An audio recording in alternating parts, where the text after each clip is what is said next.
بسم اللہ الرحمن الرحیم۔ اللہم صلی علی محمد وعلی آل محمد وبارک وسلم علیہ۔ حضرت عیسیٰ علیہ السلام کا معجزہ۔ بیان کیا جاتا ہے کہ بنی اسرائیل میں ایک شخص تھا جس کی بیوی نہایت حسین تھی، جس پر وہ اسرائیلی فریفتہ تھا۔ چنانچہ جب اس عورت کا انتقال ہو گیا تو اس اسرائیلی کو بڑا قلق ہوا اور ایک مدت تک وہ اس عورت کی قبر پر بیٹھا روتا رہا۔ اتفاقاً حضرت عیسیٰ علیہ السلام کا ادھر سے گزر ہوا تو انہوں نے اس اسرائیلی کو پریشان حال دیکھ کر اس کا سبب معلوم کیا۔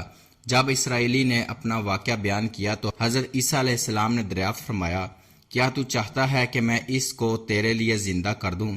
اس نے عرض کیا کہ ہاں حضور، یہی میں چاہتا ہوں۔ چنانچہ جب حضرت عیسیٰ علیہ السلام نے اس قبر کے مردہ کو آواز دی تو قبر سے ایک حبشی غلام، جس کے ناک کے نتنوں، آنکھوں اور جسم کے دوسرے سوراخوں سے آگ کی لپٹیں اٹھ رہی تھیں، حضرت عیسیٰ علیہ السلام کو دیکھتے ہی غلام نے کلمہ پڑھا کہ لا الہ الا اللہ عیسیٰ روح اللہ۔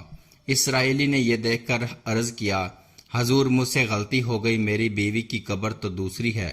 یہ سن کر حضرت عیسیٰ علیہ السلام نے حبشی کو حکم دیا کہ تم اپنی قبر میں واپس ہو جاؤ۔ چنانچہ وہ مردہ ہو کر گر گیا اور اس کی قبر کو مٹی سے چھپا دیا گیا۔ پھر حضرت عیسیٰ علیہ السلام نے اس دوسری قبر کی جانب توجہ فرمائی اور حکم دیا کہ اے صاحب قبر، اللہ کے حکم سے زندہ ہو جا۔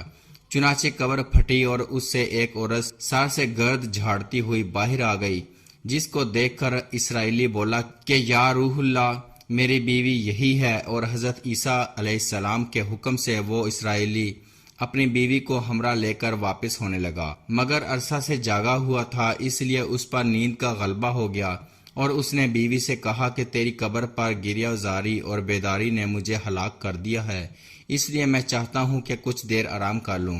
بیوی کہنے لگی کہ ہاں آپ آرام کر لیجئے۔ چنانچہ وہ اسرائیلی بیوی کے زانوں پر سر رکھ کر سو گیا۔ اتنے میں ایک گھوڑے پر سوار ایک شہزادے کا ادھر سے گزر ہوا جو اپنے زمانے کا یکتا حسین تھا، جس کو دیکھ کر شہزادی از خود فریفتہ ہو گئی اور اس کا دل قابو میں نہ رہا۔ اس نے شوہر کا سر زانوں سے نیچے رکھا اور فرط محبت و غلبہ عشق سے مجبور ہو کر شہزادے کے سامنے جا کھڑی ہوئی۔ ادھر جیسے ہی شہزادے کی نظر اس پر پڑی، وہ بھی اس کو دیکھ کر اس پر فریفتہ ہو گیا اور عورت کی خواہش پر اس کو اپنے گھوڑے پر بٹھا کر لے گیا۔ چنانچہ اس کے شوہر نے بیدار ہو کر جب اپنی بیوی کو نہ پایا تو نہایت پریشان ہوا اور اس کے ملنے کی تدبیر سوچنے لگا۔ سوچتے سوچتے آخر اس کے نشان قدم پر چل کر اپنی بیوی کو تلاش کر لیا، جو شہزادے کے پاس پہنچ چکی تھی۔ اس کو دیکھ کر اسرائیلی نے شہزادے سے عرض کیا کہ یہ میری بیوی ہے، آپ اس کو چھوڑ دیجئے۔ ابھی شہزادہ کچھ کہنے بھی نہ پایا تھا کہ اس عورت نے کہا، میں تیری بیوی نہیں بلکہ شہزادے کی لونڈی ہوں۔ یہ سن کر شہزادہ اسرائیلی سے کہنے لگا، کیا مجھ سے میری لونڈی کو لینا چاہتا ہے؟ اس نے کہا، خدا کی قسم یہ میری بیوی ہے، جس کو میرے سردار حضرت عیسیٰ علیہ السلام نے مرنے کے بعد میرے لیے زندہ کیا ہے۔ ابھی یہ گفتگو ہو رہی تھی کہ اتفاقاً حضرت عیسیٰ علیہ السلام بھی وہاں تشریف لے آئے، جن کو دیکھ کر اسرائیلی کہنے لگا، یا روح اللہ، کیا یہ میری وہ بیوی نہیں ہے جس کو آپ نے میرے لیے زندہ کیا ہے؟ حضرت عیسیٰ علیہ السلام نے فرمایا کہ ہاں یہ وہی ہے۔ یہ سن کر عورت کہنے لگی کہ یا روح اللہ، یہ شخص جھوٹا ہے، میں تو اس شہزادے کی لونڈی ہوں۔ حضرت عیسیٰ علیہ السلام نے فرمایا، کیا تو وہ عورت نہیں جس کو میں نے اللہ تعالیٰ کے حکم سے زندہ کیا ہے؟ عورت نے کہا، یا روح اللہ، باخدا میں وہ نہیں ہوں۔